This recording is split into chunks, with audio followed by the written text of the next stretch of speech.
Hello and welcome to this broadcast brought to you by Zimpapers Television Network, ZTN, in partnership with Transparency International Zimbabwe, TIZ. I'm Blessing Munatsi. Our topic today, access to justice, transparency and integrity in the justice sector. This is the third episode in a series of discussions around transparency, accountability and also the fight against corruption.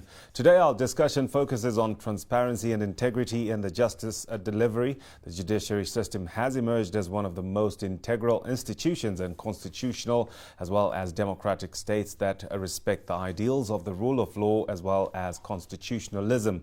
It is a critical functionary in a constitutional state as it oils the wheels and fuels the engine of justice. Its integrity and status in a constitutional democracy derives not only from the nature of its mandate, but also the manner of its constitution, composition, appointment, and most importantly, the scope of its powers. Judicial independence is a fundamental ingredient in ensuring the rule of law as well as constitutionalism. I'm joined in studio today by Alois Nyamazana, Monitoring and Evaluation Officer at Transparency International Zimbabwe. Alois, welcome once again. Afternoon, Blessing. Afternoon, viewers. So good to have you. During the course of the program, we will be joined via telephone by constitutional law expert, Professor Lovemore Maduku, as well as Mr. Edward Mapara from the Law Society of Zimbabwe. Now, Alois, Transparency International Zimbabwe, can you tell us more about your organization and your role? Thank you.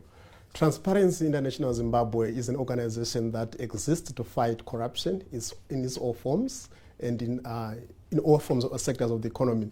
As Transparency International, we are part of the global coalition of organizations that are fighting corruption. We have chapters in more than 100 countries, and we work with government, citizens, and other civil society organizations, as well as independent commissions, to put in place some mechanisms to fight corruption.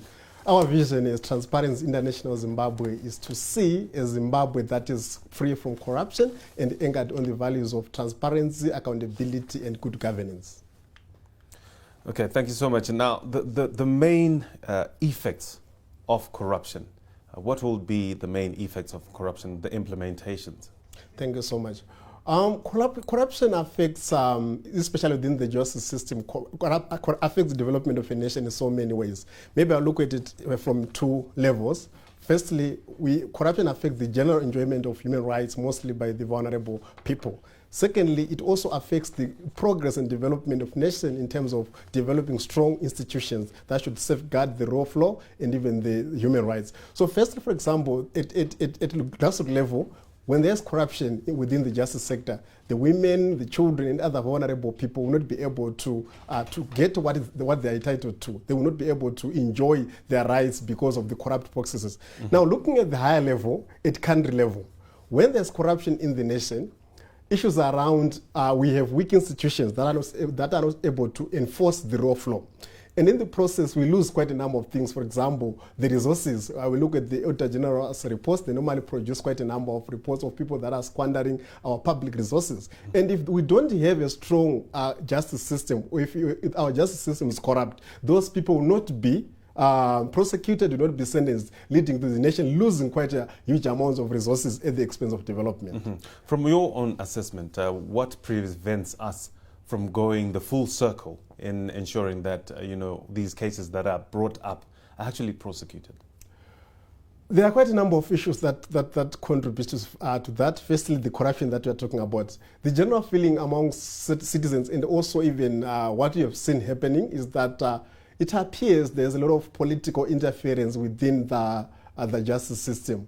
There is a term or the phrase that's now trending that says catch and release phenomena, where people are just caught, they are paraded for maybe publicity, the next day they are released because there's a political power or political hand that's working. We recently had the Prosecutor General talking about our justice system being captured, and that is also affecting the turnaround of cases in terms of ensuring that the corrupt individuals are brought to book and sentenced. So the issue really is about maybe issues around political will, or also maybe people from within the justice sector themselves also possibly getting some bribes, or maybe issues around capacity, we don't know, but the main issues around political will. Mm-hmm. But from your own assessment, the civil society organizations, are we doing enough to actually credit where policy framework is solid and also raise the red flags where there are limitations? Maybe I'll maybe talk firstly about the issues around the work that civil society is doing. I think as civil society organizations, we've done quite a lot of things. I will talk about Transparency International. We are currently spearheading or maybe advocating for the development of the National Anti-Corruption Strategy. Mm-hmm. And the one thing that we are focusing on in the National Anti-Corruption Strategy is to ensure that there's a pillar that speaks about judicial integrity. To ensure that as we are going to be fighting corruption as a nation, we need to focus specifically on judicial integrity, putting in place mechanisms to ensure that we have transparency, we have accountability within our justice system. Mm-hmm. And we have, in so many times, as we have done some researches, we've even made some recommendations within government to ensure that there's judicial integrity and transparency. So I would say as civil society organizations, I know some other CSOs have also done quite a number of things to ensure that there's integrity, transparency within the judicial system. Mm-hmm. The program is Access to Justice, Transparency and Integrity. I am joined by Mr. Edwin Mapara from the Law Society of Zimbabwe. Mr. Mapara, good afternoon and thank you for joining us. Good afternoon. Thank you so much for inviting me. Now, can you tell us, what is the role of the Law Society in as far as enhancing transparency and integrity in the justice sector is concerned?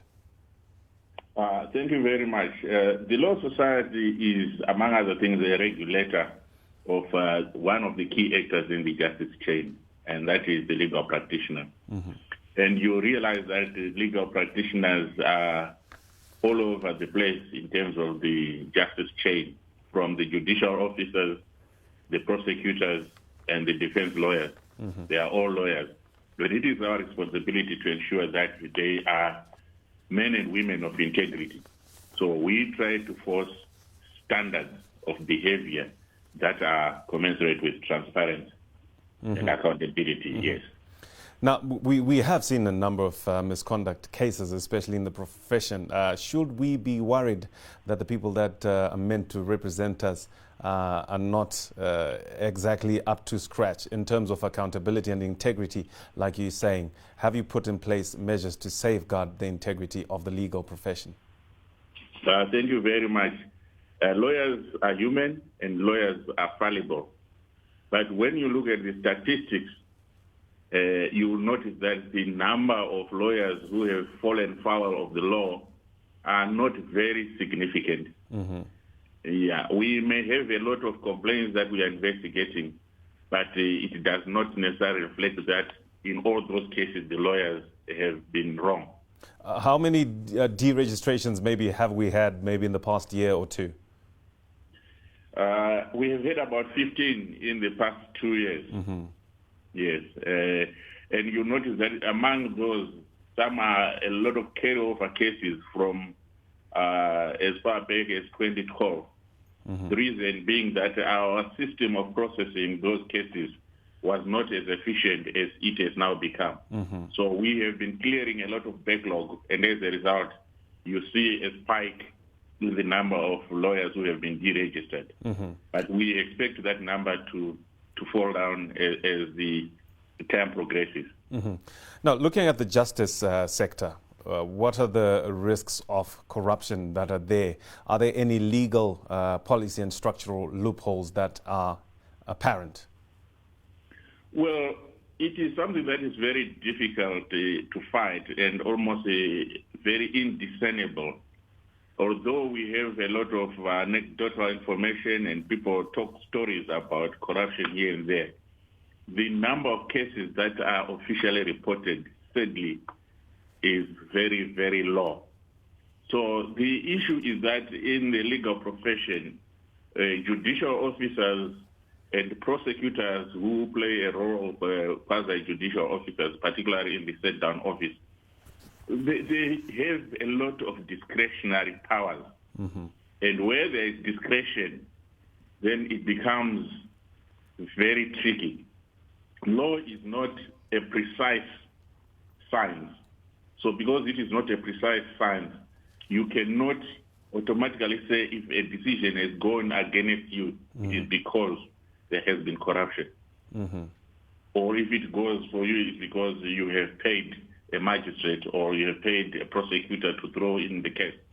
So that's what makes it difficult. Are we able to remove discretion? It is also difficult to remove discretion because you may end up with no independence whatsoever within the judicial system, and yet judicial independence is the hallmark of the rule of law. Now, looking at the traditional courts, are they effective, and are there any loopholes when it comes to the traditional courts? Well, the traditional courts are their decisions are subject to review. So automatically in that vein, you find that there is a safeguard mechanism to ensure that whatever decisions are being taken, they are also subject to further scrutiny if someone is not happy. So I think because a lot of people use these courts, it means there is a level of satisfaction with the justice that is dispensed within the traditional courts. Yes. Now, if we look at Section 68 of the Constitution, it talks about the right to administrative justice and even calls for administrative conduct that is lawful, prompt and also efficient and procedurally fair. Do you think that Section 165 also talks about prompt justice delivery? Do we have good turnaround times when it comes to cases that are going before the courts? Generally, I think we do have a good turnaround. I would want to call upon someone, if I had the opportunity, I would have wanted to call someone who is a practitioner, who is active in the court. But I do believe that generally there is a good turnaround as far as the main processes leading up to trial or hearing are concerned. Complaints have been raised, especially by the judiciary, of unnecessary postponements that are at the instance of legal practitioners. I think the court has an opportunity to assess any application for postponement and make a judicious decision to say this application is dismissed or is accepted. So we don't want to say that every application that is made for dilatory purposes. Where complaints have really surfaced is when it comes to the rendering of judgments by the judicial officers. There are still significant number of complaints that have been raised regarding delays in rendering judgments. And I think that is an area where the judiciary, the Judicial Service Commission itself, through its code of conduct, tried to come up with a timeline. But unfortunately, those timelines are still not being met in a number of cases. And I think this is an issue that needs to be seriously looked at so that decisions are rendered timeously. So are we getting any action from the complaints that are coming in? Well, the issue is that the system permits of very little interference by external players. So this is a Judicial Service Commission issue. This is the Chief Justice baby. All we can do is raise red flags with his office when we feel that there has been a matter that is overstayed without a judgment being rendered. Now, over the course of the years, we've seen more tertiary institutions offering the law degree. Is there quality control? And how does the quality of legal education affect access to justice? Yes, there is a quality control. I think there are two main institutions that are responsible for ensuring that there is quality in the degree programs that are being offered by the universities. There is ZIMCHE and there is the Council for Legal Education. The Law Society is also involved. It's often invited to render its comments, especially regarding the curricula and also regarding the facilities that are available for teaching. And I think we have been doing a fine job collectively. Right. Let me bring you to the issue of legal aid funding and access, and looking especially at the less developed parts of the country. What is the position when it comes to that? Well, legal aid in Zimbabwe is governed by the Legal Aid Act. Mm-hmm. And I think that act is insufficient because the major provider of legal aid in terms of that act is the Legal Aid Directorate. Mm-hmm.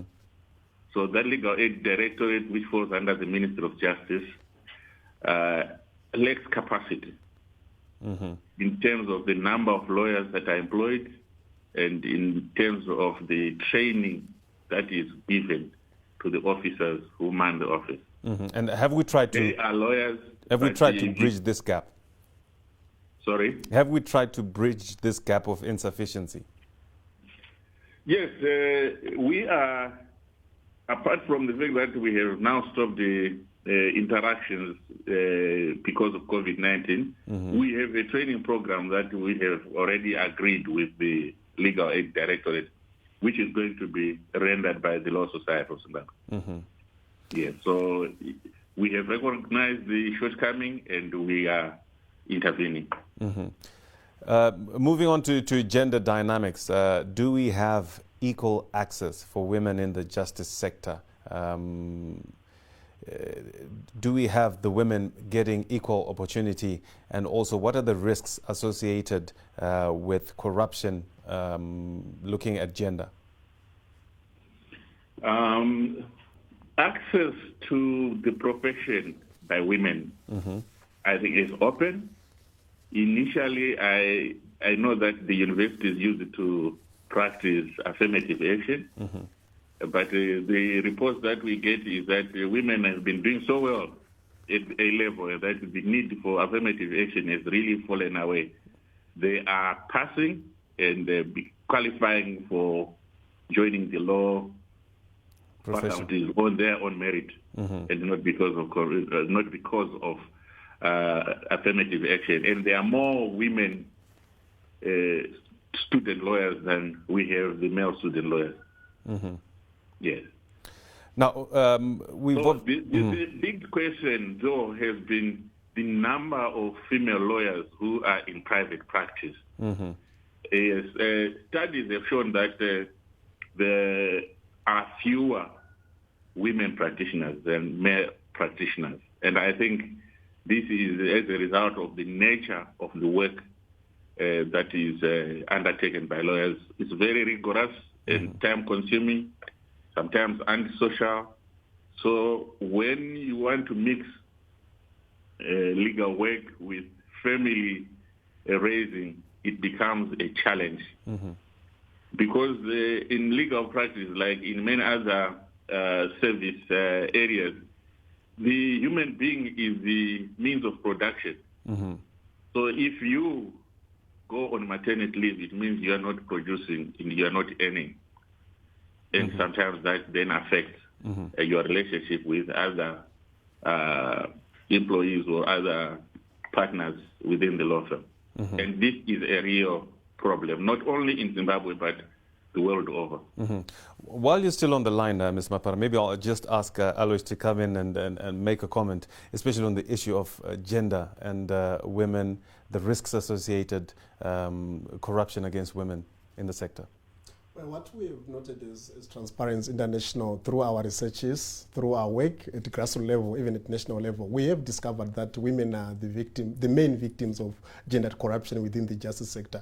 You see that because of the patriarchal view or status of our society, women interact more with the legal system, for example, issues around access to property rights and all those things, and even issues around maintenance, divorces and all those things. And in the process, when they try to access justice to deal with these social problems, they are also subjected to, for example, a police officer saying, for me to move your papers, you have to fall in love with me. Mm-hmm. Or even at court level, it's a court official asking the woman to say, you have to have sex with me for me to deal with your case. Mm-hmm. So women are more prone to gendered corruption within the justice system. And possibly it's because, like what Mr. Mapara has just highlighted, because we have very few women, it may be in private practice, I don't know, but women are vulnerable to corruption. Mm-hmm.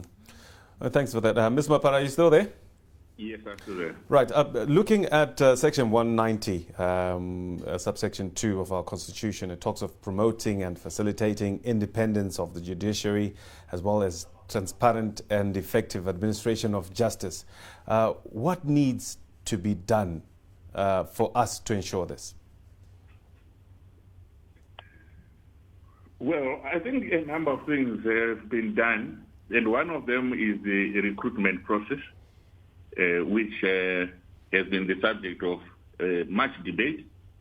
You might want to make sure that the manner in which you appoint the judiciary, it is such that the officers are not beholden, particularly to the executive, and that they are very independent in the discharge of their duties.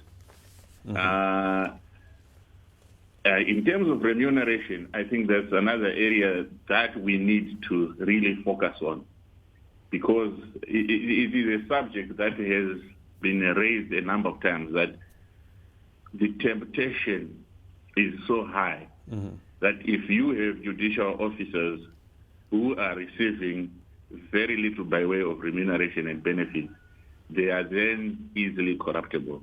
So that's an area that we need to look at, despite our own difficulties as an economy. But those are things that we have to seriously consider.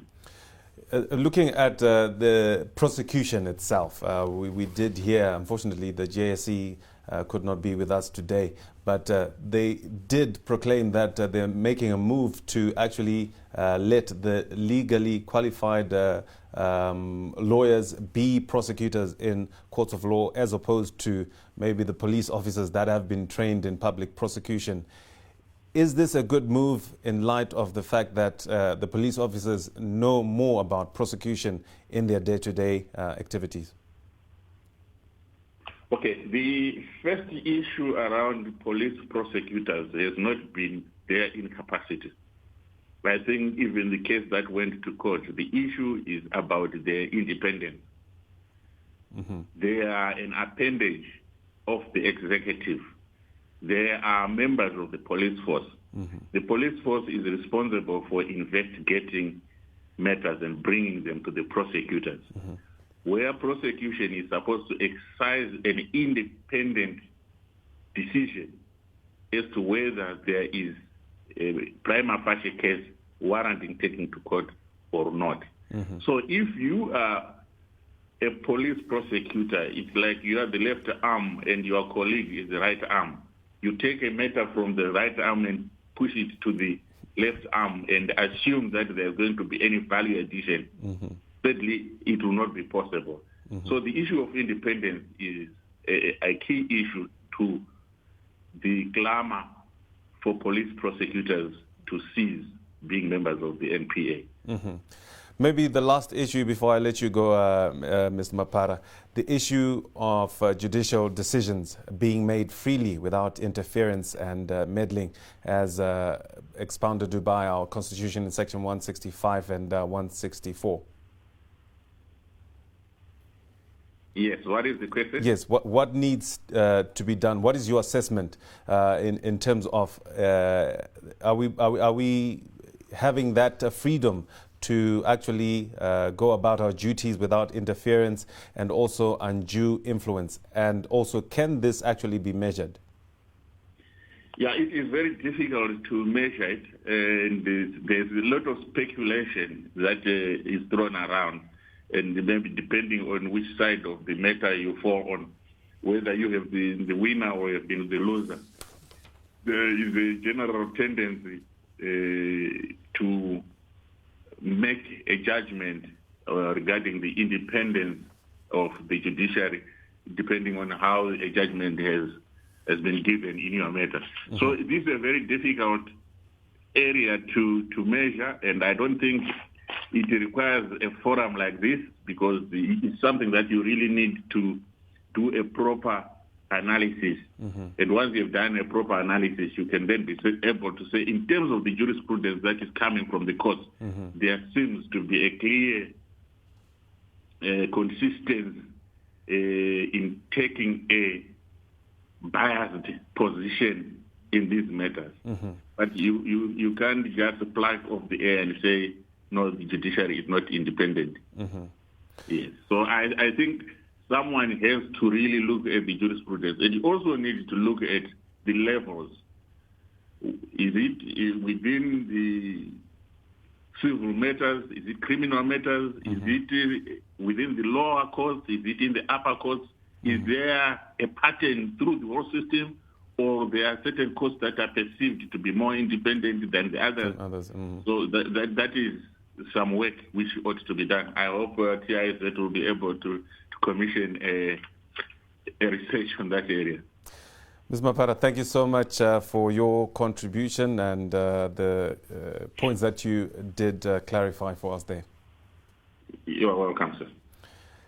This is Access to Justice, Transparency and Integrity in the Justice Sector, a program brought to you by Zim Papers Television Network in partnership with Transparency International Zimbabwe. Alois, some key questions being raised there by Mr. Mapara from the Law Society of Zimbabwe. We will be looking at some of the points that he did highlighted after this short breather.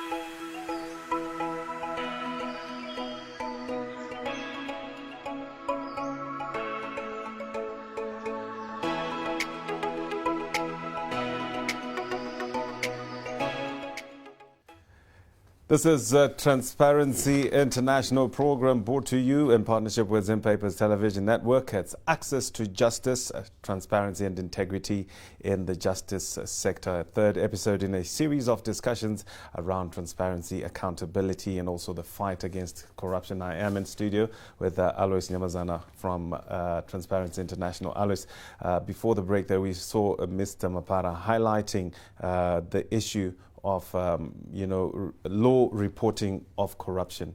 When it comes to the reporting of corruption, I just wanted you to clarify also in terms of us protecting the whistleblower. How far are we in as far as advocating for that in a legislative framework is concerned? Thank you so much. I think as TIZ, together with other civil society organizations, we have been advocating for the development of the whistleblower protection policy that ensures that victims and witnesses of corruption report corruption without fear or favor. We are happy that we seem to be progressing in the right direction as a country in terms of developing the whistleblower protection policy. But reality on the ground is that like what Mr. Mapara highlighted, there is little low reporting of cases of corruption because, one, the legal field or the judicial system, our judicial system is somehow a bit complicated. People find it very difficult to interact with it, especially the vulnerable people. Even some, highly educated people, they find it very difficult to interact with the judicial system. So in the process, when a person is asked to pay a bribe, they see that as a favor because of the intricacies and the complexities of reporting corruption. So we cannot really say people are not reporting corruption because there's no corruption happening, but it's because there are no opportunities for reporting issues around whistleblowing, and also because they feel that it's a favor being done to them. Yet they don't know that to access justice is their fundamental right and justice for free. So issues around ensuring that we relax and also try to ensure that our judicial systems are user friendly to the public, possibly we also increase even the reporting of corruption cases. And issues around even the tighten around in terms of dealing with cases, that also alone can also even deter people from reporting. Because when a case takes time to be completed, there are issues around tampering with witnesses, right? There are issues around tampering with evidence. So in the process, a person might end up just bribing and thinking that as he or she is bribing, that person is getting some kind of a favor. So, but the issue of corruption is really serious in Africa. I'm looking at the Global Corruption Barometer report for 2019. 1 in 4 people have paid for a bribe to access a public service in the past year. That's in Africa. The public sector is really a thorn in the flesh, isn't it? Yeah, that's very true. I think I was looking at, if you look at the global rule of law index, we are not doing well as African countries. And even if you zero into Zimbabwe, I think recently we ranked about 119 out of 128 countries that performed in issues around promoting rule of law within the country. So that's very true. 1 out of 4 people can really bribe because our institutions are not very strong. And if you look at SDG number 16, it speaks about the need for us to build strong institutions. As long as we don't have strong institutions, bribery will continue happening. Grand political corruption will continue happening. So the most important thing is to ensure that we build strong institutions, and strong institutions can only be built when we have rule of law. So the issues around rule of law and interference within the political system by the most powerful people can also even lead to all these issues that we're talking about. We'll come back to United Nations SDG 16 just after this, because I'm told that we do have Professor Maduku on the line. Professor Maduku, good afternoon. Good afternoon. What are the barriers which impede the vulnerable people in as far as access to justice is concerned? Well, I think we should be very clear what we mean by access to justice. Listen to what the others are saying. We must be very careful with that word or expression. Access to justice really means access to the courts, because justice is a broad concept. It's a difficult one. What is just to you may not be just to me. So when we say access to justice, we mean a capacity to be able to get to the courts so that you get the remedies or benefits that are given by law. Do you have this capacity, or do you have the scope to be able to get there? So the main problem that many people face in trying to get justice is that they simply do not understand the procedures that are required. They do not have access to lawyers who will be able to assist them. And then more importantly, the legal system or the court system itself is not very friendly to those persons that would want to utilize them without access to legal practitioners or legal people. Our legal aid system is very weak and is not available to those people that are vulnerable. Now, how do these barriers actually fuel corruption? Correct. I think the barriers then would fuel corruption in the sense that if you were to approach the court without adequate framework, you would want to get what you would want to get other than through the normal process, which is go to court, file your cases, appear before a judge or a magistrate, have the matter determined. If you find that there are obstacles in that, you will then get the person wanting to access the court might be tempted to find out whether they might not be able to get decisions of the courts outside the normal system. So it influences, then you get corrupt officials who would want to, and that's what has happened mainly. You have a criminal case, you are being charged with a given offense. Someone says, no, we can ensure that you are not found guilty without necessarily having to go to the lawyer or anything. You pay so much, I'll try and get to the magistrate, I'll influence the prosecutor. All these things have happened because the vulnerable would not be having their own independent access to independent legal advice and so forth. Now, what can be done by stakeholders to ensure that there's full protection of the law, especially for the vulnerable groups? I think that the first thing that they should do, there is a two-way thing, really. First, they must seek to make the vulnerable less vulnerable by empowering them. So I would certainly suggest that we improve our legal aid system to the vulnerable people. Not only that, and then secondly, we increase, civic education or consciousness among the vulnerable as to what their rights are and how these rights are not dependent on them influencing a particular official. That these rights are simply based on law. You have that benefit available to you, whether or not you have influenced anyone. So I think that stakeholders must increase legal knowledge or justice knowledge. You say access to justice. People must be able to know what is it that I have under the rules. What sort of justice can I get in such situations? That information must be improved.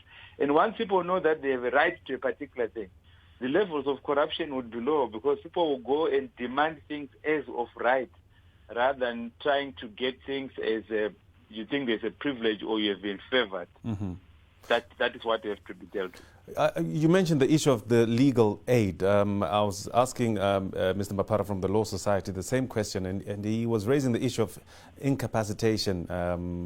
Do you share that view?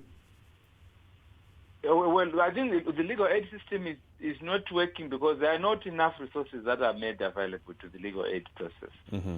Where for you to get legal aid, you must have enough money to pay those people who provide legal aid.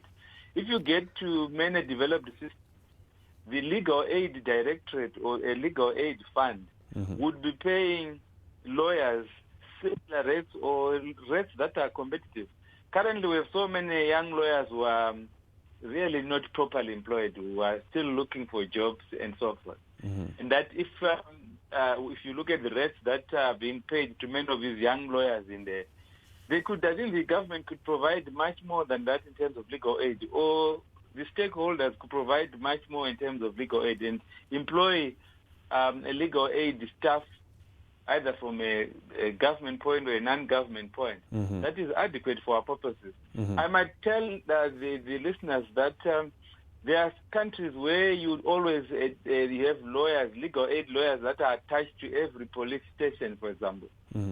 Or that. So whenever a case is coming, there is a duty lawyer there who is paid for by the legal aid system, if we're talking about criminal cases. Then you also get in the communities, legal aid clinics. That is the term that is used. So you can go to Kwazana, there's a legal aid clinic, and everyone is told that if you have problems of a legal nature, you pass through the clinic and you'll be assisted. Then you'll be directed where to go. That could help a lot. It will definitely help, especially in the aspect of awareness. Let me go to the issue of separation of powers, Professor Maduku. It is an important part in providing the necessary checks and balances. Have we been consistent in our mechanisms to review, especially the actions of the executive? Currently in our country, the executive is extremely powerful. I would say that it is too powerful for our needs. Separation of powers always fails when the executive is not easily brought to account, either brought to account by Parliament or brought to account by the courts. That has not been happening. Parliament, I think you can just write it off when it comes to trying to bring the executive to account. The members of Parliament we have here, most of them belong to the ruling party. They would not think that they should question their ministers or bring their ministers to account. You also have had the situation where I think justifiably the public has been complaining there's so many statutory instruments. Parliament meets, it simply puts in an act, delegated authority, and says the minister shall have all these powers, which is why you see that we can be governed throughout all this COVID period without any parliamentary sitting or no need for a parliamentary sitting. Ministers will come in and day out, coming out with legislation. So in that regard, it has failed. How about the constitutional amendment number 1 of 2017? Maybe if I can bring you to that ruling that made the move by the president that he had made in December in as far as appointment of the top judges that was ruled as unconstitutional. Could that just be one out of a few cases? Well, I think that it's one out of a few cases, but you must analyze it more carefully. It's not saying that it's trying to come in with a separation of powers, which is really trying to assist the executive. Yeah, they are saying you went too far in the Senate, in the sense that you voted, there were 53 people who voted, and they were supposed to be 54. That is the very slight angle. And then they suspended the ruling and said you can go back to the Senate and have another vote so that you get the proper way of doing it. So that's not a very useful way of checks and balances. They could have done much more than that, simply nullifying that amendment without creating an escape route for the executive. Well, that's what happened there. it's not a very good example of separation of checks and balances, because it does pretend, in fact, it's used to mislead and create the impression that the court can be a check on the executive. So from your point, you're saying the legislature needs to be more active in as far as the checks and balances are concerned. In fact, in many countries where you have effective checks and balances, it's more by the legislature, because the courts come in by accident. Someone has to take a case to court so that a court can, if no one takes a matter to court, you will not have the courts coming in. So your best bet always, day in, day out, is the legislature. It is parliament. And that's what has to happen. Which is why I've given the example that here where you might pick and say parliament did that judgment came in, the one that we've just indicated, some 2 years after the amendment, when the amendment had already been implemented in many areas, and it's likely to be remedied. And those are the kind. But our best port of call, which we must keep edging and so on, it is parliament. They must be more vocal, more, taking and questioning the executive. How is the trend in Africa when we come to the issue of checks and balances? Okay, very good question. When we get to the trend in Africa, we're almost like in an African trend. In an African trend currently is that the executives are extraordinarily powerful, and that very few instances where they are made to account by parliaments. We have instances like we got in in Malawi, where a court was really able to be bold enough and say that the presidential election had not been properly done, and you got also in Kenya. But in those situations, there are situations of extreme, like the Malawian people are using Tipex, the things were quite obvious that this is unacceptable. There might be irregularities.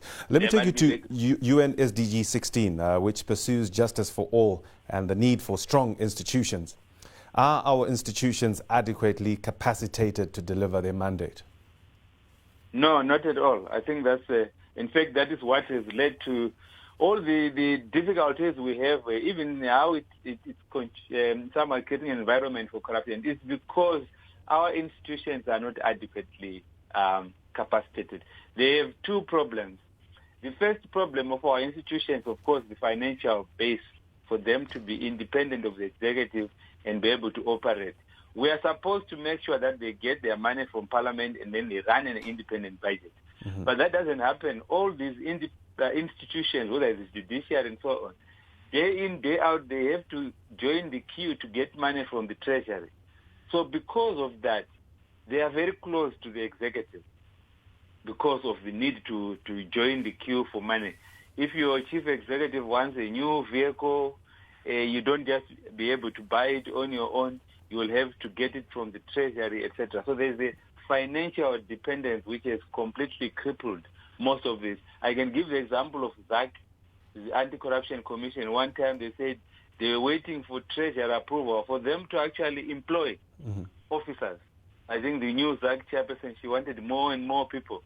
But I think she had to wait for some 6-7 months to get approval from treasury to be able to employ and so forth. So they are not capacitated financially. Then the second thing is that most of our institutions, in fact, the majority of them, they do not have people that have an independent mind.